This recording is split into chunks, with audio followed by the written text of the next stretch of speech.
Hey zusammen. Hallo zusammen. Hey, hallo zusammen und herzlich willkommen. Hallo zusammen.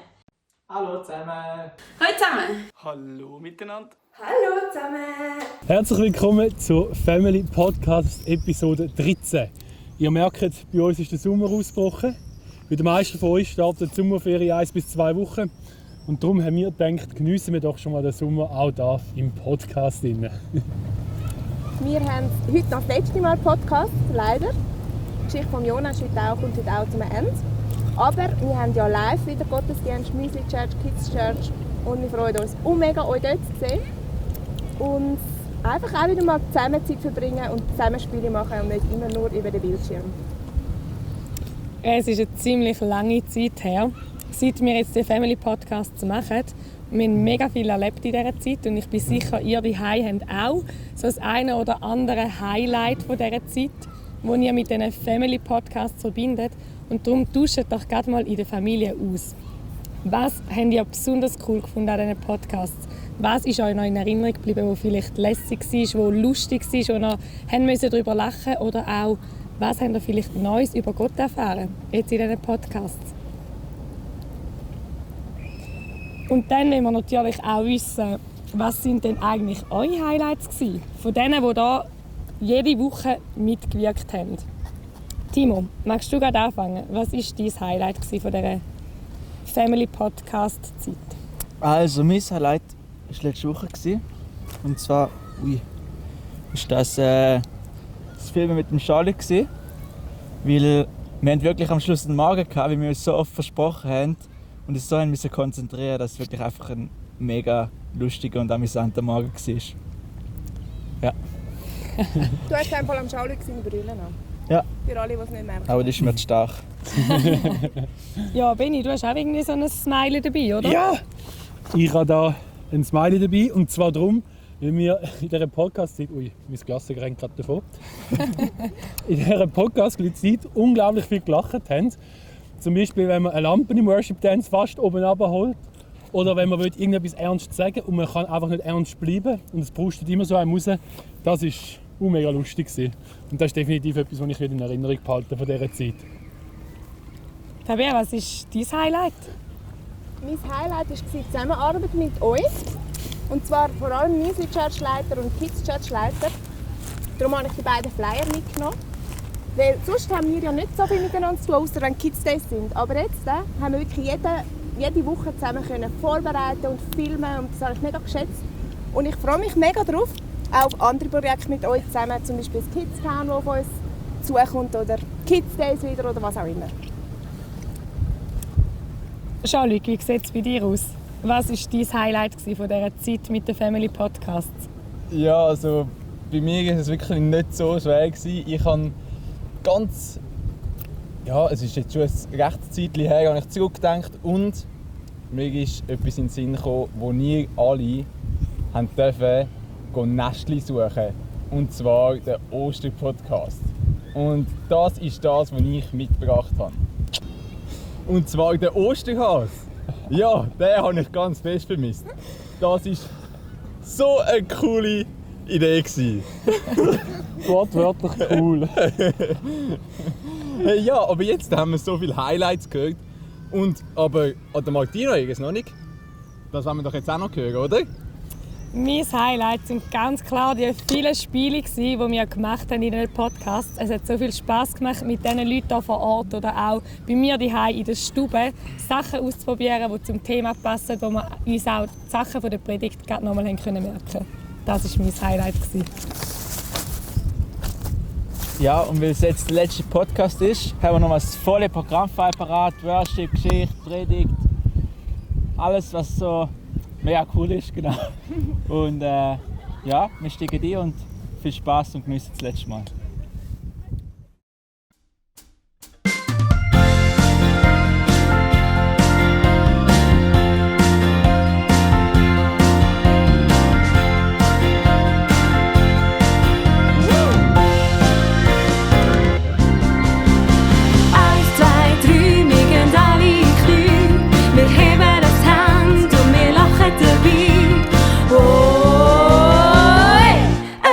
Für dich.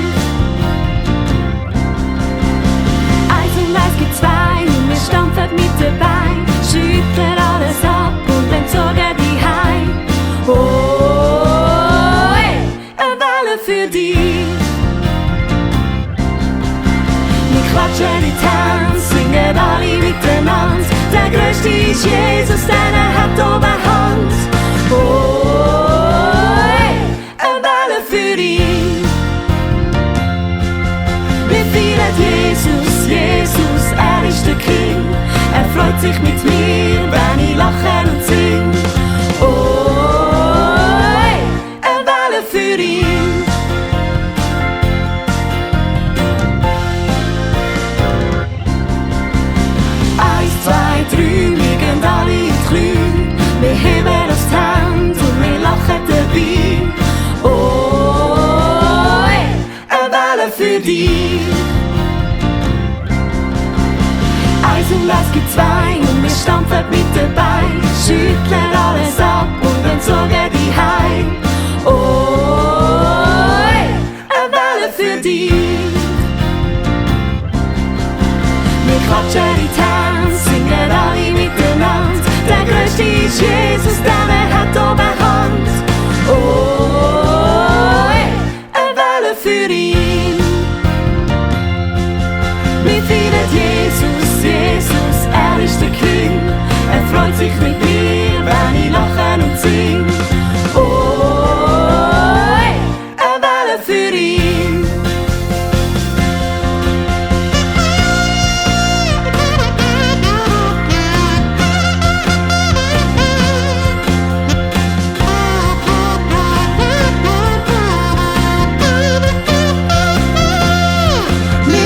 Jesus, Jesus, er ist der King.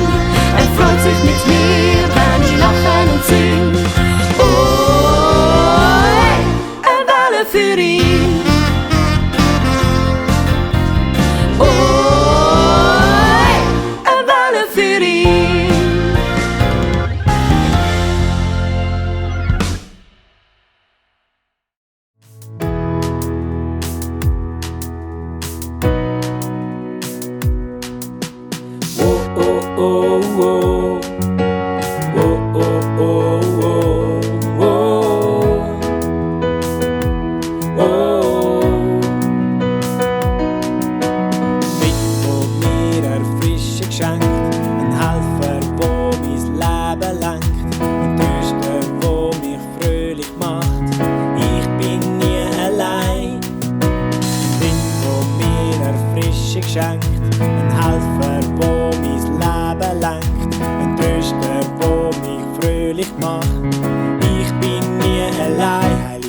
Du bist immer da, leitest und gehst voran.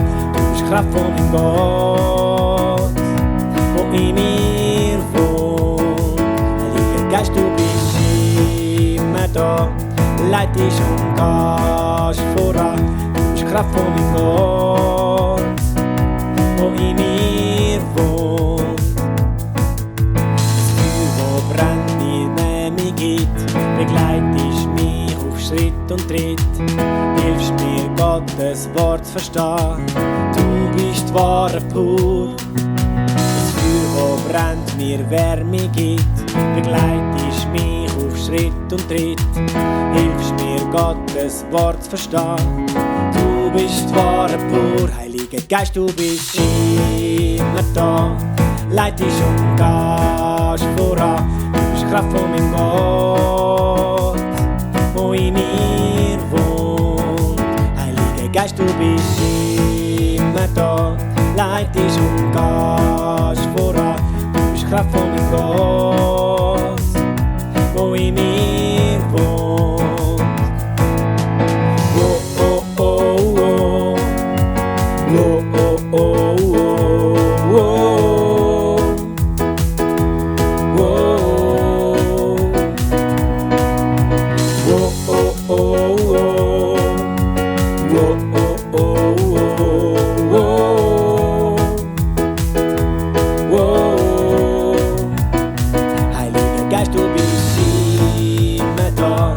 Leitest und gehst voran. Du bist Kraft von meinem Gott, wo in mir wohnt. Heiliger Geist, du bist immer da, leitest und gehst voran. Du bist Kraft von meinem Gott, wo in mir wohnt.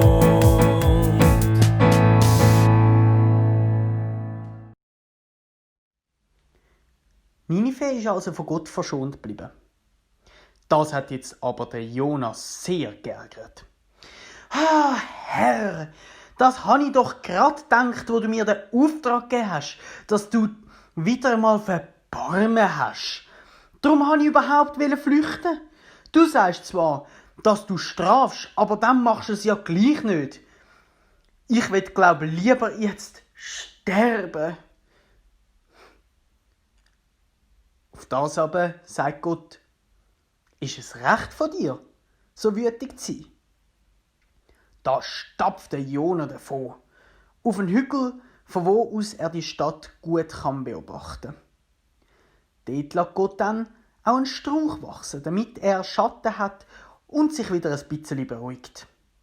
Und Tatsache, der Jona freut sich über die Pflanze. Aber Gott schickt auch noch gerade einen Wurm hinein, der die Wurzeln anknabbert. Schon am nächsten Tag ist der ganze Strauch vertrocknet und auch dem Jona geht es nicht mehr so gut. Ach, wenn ich doch nur tot wäre, das wäre viel besser als weiterleben. Da sagt Gott: Ist denn das recht, dass du wegen einem Strauch so hässig bist? Natürlich habe ich recht. Ich bin so hässig. Ich wäre am allerliebsten tot. Du hast dich für den Strauch keine Sekunden angestrengt. Nichts hast du machen dafür. Am einen Tag ist er gewachsen und am nächsten halt wieder vertrocknet. Und trotzdem hättest du den Strauch gern verschont. Ich aber soll eine ganze Stadt mit 120.000 Menschen und einen Haufen Tiere nicht verschonen. Wenn ich dir das Stichwort Geschichte vom Jona gebe, an welchen Teil der Geschichte denkst du dann als erstes? Vielleicht daran, dass der Jona vom Fisch gefressen wird? Also ich denke nicht als erstes an den Teil der heutigen Geschichte. Ich finde den Teil ehrlich gesagt eher ein bisschen komisch. Und ich vergesse auch oft, dass es diesen Teil der Geschichte überhaupt noch gibt.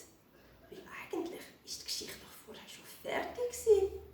Ich meine, es war ein Happy End. Die Menschen in Ninive haben gemerkt, dass sie sich falsch verhalten haben und sind zurückgekehrt zu Gott und haben ihr Leben verändert. Wie cool ist denn das? Aber irgendwie hat es dann noch nicht so cool gefunden, sondern ist so richtig hässig geworden. Oh, das ist natürlich nicht der Jona, sondern das bin ich. Weil auch ich werde ab und zu mal hässig. Aber das schauen wir später nochmal an. Die Geschichte ist nämlich immer noch weitergegangen.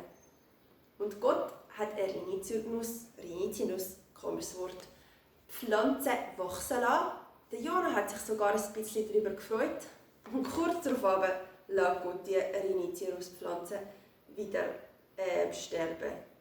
Wie komisch ist denn das? Aber natürlich können wir auch aus dem heutigen Teil der Geschichte etwas für unser Leben lernen. Und das hat natürlich mit dem Bild hier zu tun.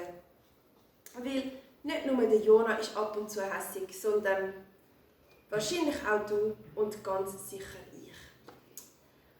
Erst gerade letzte bin ich wieder so richtig hässig. Boah, und es hat so richtig brodelt in mir. Und ich bin so hässig, ich kann nichts machen dagegen. Und eigentlich finde ich das gar nicht so cool. In dem Moment habe ich das Gefühl, ich habe so einen richtig guten Grund zum hässig sein. Und ich habe da richtig recht und die anderen überhaupt nicht. Und ein bisschen später habe ich gemerkt, mein Grund war eigentlich gar nicht so gut zum hässig sein. Geht dir manchmal auch so? Wir können etwas von Jona lernen. Und zwar, was hat der Jona gemacht, als er hässig war? Er hat es Gott erzählt. Er hat es nicht einfach in sich hineingefressen und so da, wie wenn nichts wäre, sondern er ist sofort zu Gott gegangen damit und hat Gott gesagt, wie ungerecht das ist und wie blöd und sowieso.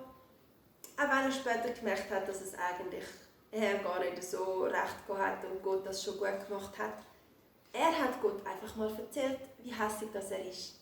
Und Gott hat dann mit dem Jona reden und ihm aufzeigen, dass er eigentlich keinen Grund hat zum hässig zu sein.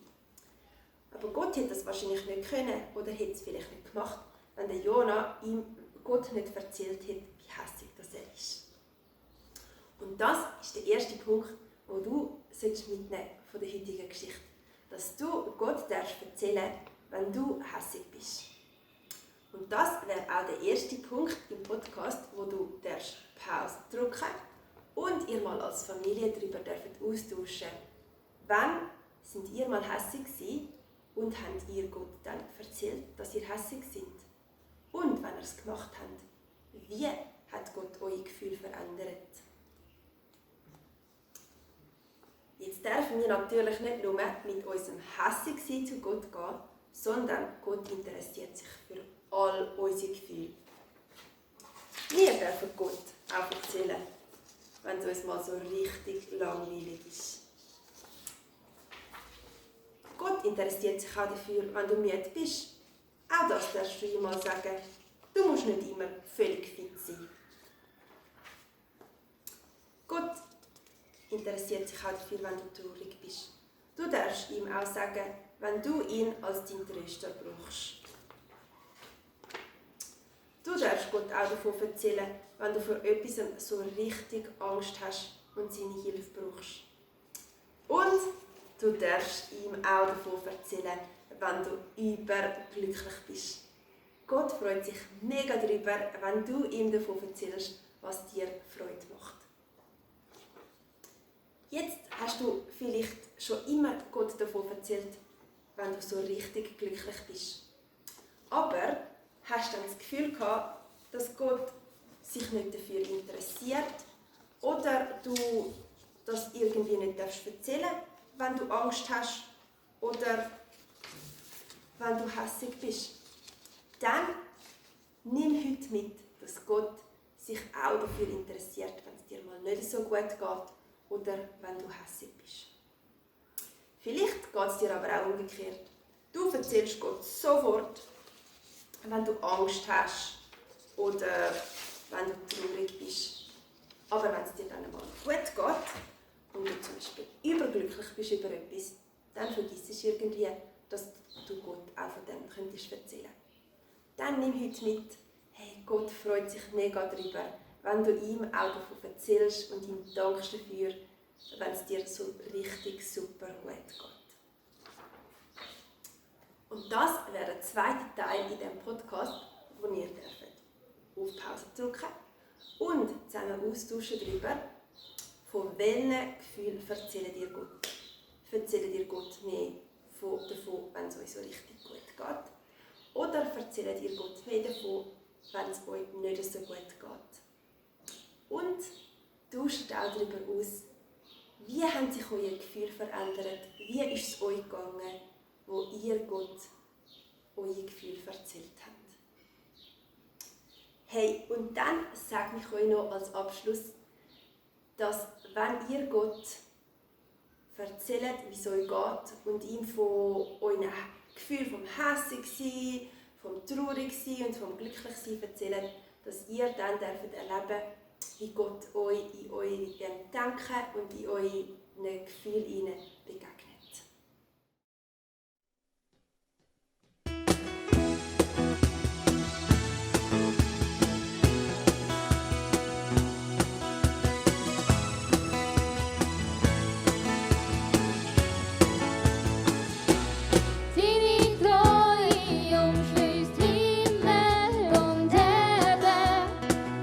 Halt sie mir jubelt, wenn ich singe, Herr, vor dir.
Farbe gebracht? Und wer lässt Vögel anfliegen? Wer hat Sonne an den Himmel gehängt? Und wer hat mir mein Leben geschenkt? Jetzt kann ich gerade nur staunen. Sie ist mein Gott, sie ist mein Schöpfer, der Schöpfer von der Welt. Sie ist mein Gott, er ist der größte Held. Sie ist mein Gott, sie ist mein Schöpfer, der Schöpfer von der Welt. Sie ist mein Gott, er ist der größte Held. Wer hat all die Blumen gemacht, die ihre ganze Farbe gebracht? Und wer lässt Vögel anfliegen? Ja, wer hat Sonne an den Himmel gehängt? Und wer hat mir mein Leben geschenkt? Jetzt kann ich grad nur staunen. Sie ist mein Gott, sie ist mein Schöpfer, der Schöpfer von der Welt. Sie ist mein Gott, er ist der größte Held. Sie ist mein Gott, sie ist mein Schöpfer, der Schöpfer von der Welt. Sie ist mein Gott, er ist der größte Held. Du bist es, du bist mein Gott, bist mein Schöpfer, der Schöpfer von der Welt. Du bist mein Gott, bist mein größter Held. Du bist mein Gott, bist mein Schöpfer, der Schöpfer von der Welt. Du bist mein Gott, bist mein größter Held. Ja, du bist Gott, bist der größte Held. Ja, du bist Gott, bist der größte Held. Hey, findet ihr nicht auch? Wir hatten so coole Worship gehabt, die ganze Zeit. Immer wieder hat es neue Ideen gegeben, immer wieder sind neue Leute gekommen, aus neuen Stuben, sogar vom Trampolin. Und jetzt haben die das alles gesehen und also ich finde es einfach cool. Ja, aber was ihr ja gesehen habt, ganz am Anfang von dem Podcast, ist ja, dass wir alle am Glassenschlecken sind. Und dort drin hat es nämlich Würmli gehabt. Und die Würmli, die sind ja auch in der Geschichte vorgekommen. Wisst ihr noch? Die Würmli, die im Baum gefressen haben. Genau. Und darum machen wir jetzt auch dazu passendes Spiel. Ich darf euch das erste Spiel vorstellen und für das braucht ihr so saure Glühwürmli. Und zwar funktioniert das folgendermaßen: Jeder von euch kommt so ein Glühwürmli auf die Stirn über und das Ziel ist, mit den Händen hinter dem Rücken, nur mit der Bewegung vom Maul und vom Gesicht und von was für Muskeln ihr überall habt, das Glühwürmli ins Maul zu bringen. Wenn es am Boden geht, müsst ihr es auf die Stirn tun und es geht von vorne los. Alles klar? Dann tue ich euch jedem mal so ein Glühwürmli auf die Stirn.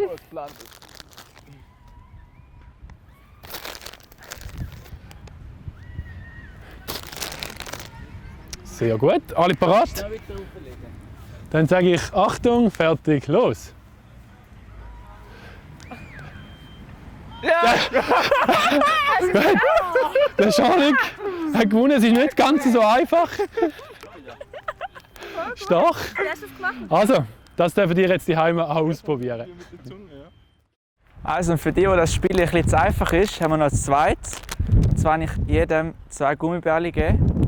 Und das Ziel ist, die einander ins Maul rühren. Also Tabea wirft es der Martina ins Maul, also sie versucht es. Und Martina versucht es bei der Tabea. Und der am meisten Gummibärchen mit dem Maul gefangen hat, der hat dann gewonnen. Genau. Ja, also los. Bist du?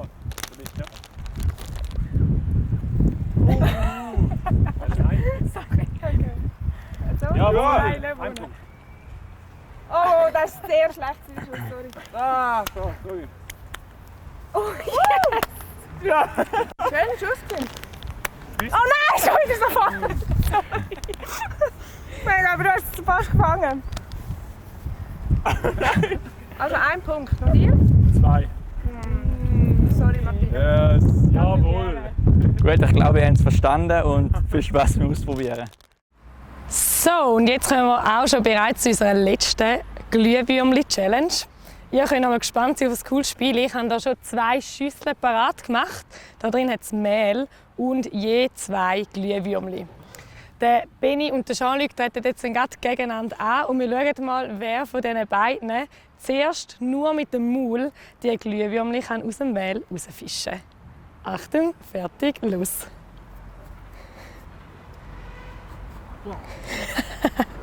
Okay, Jean-Luc hat schon mal eins.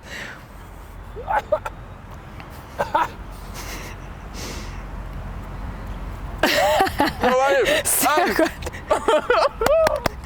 Ich würde sagen, ein knapper Sieg für den Benni. Gratuliere. Am besten draussen machen. Das ist sicher keine schlechte Idee. So, dann herzlichen Glückwunsch, Benni. Danke. Wir sind gespannt, wer bei eurer Family gönnt bei diesem Game. Das war nämlich schon das letzte Spiel, das wir euch so zeigen am Podcast, weil jetzt sind wir definitiv am Ende mit unserem Podcast-Angebot. Alles Weitere machen wir dann mit euch live vor Ort. Wir wünschen euch auf jeden Fall jetzt noch ganz einen schönen Tag und viel Spaß bei diesem Spiel ausprobieren. Und wir beten noch für euch und wünschen euch dann einen ganz gesegneten Sonntag. Vater, danke vielmals, dass wir dürfen als Team Müsli Church, Kids Church, die Family Podcast machen. Ist es auch jetzt so weit, dass wir endlich mit den Kindern zusammen den Morgen verbringen können. Und ich bitte dich, dass du trotzdem einfach weiter die Families zusammenschweissest, dass du ihnen weiter Zeiten gibst, wo sie zusammen können Bibel lesen, zusammen können beten, zusammen dürfen austauschen über Fragen vom Leben, dass das nicht aufhört, dass sie das weiter können die Hause einfach praktizieren, dass es zur Gewohnheit wird und ja, dass die Families einfach dürfen mega fest mit dir zusammenwachsen und ja, spüren und erleben, wie es ist, mit dir durchs Leben zu gehen. Wir segnen sie im Namen Jesus Christus, stellen sie unter deinen göttlichen Schutz und deinen Segen. Amen. Amen. Tschüss zusammen. Tschüss zusammen.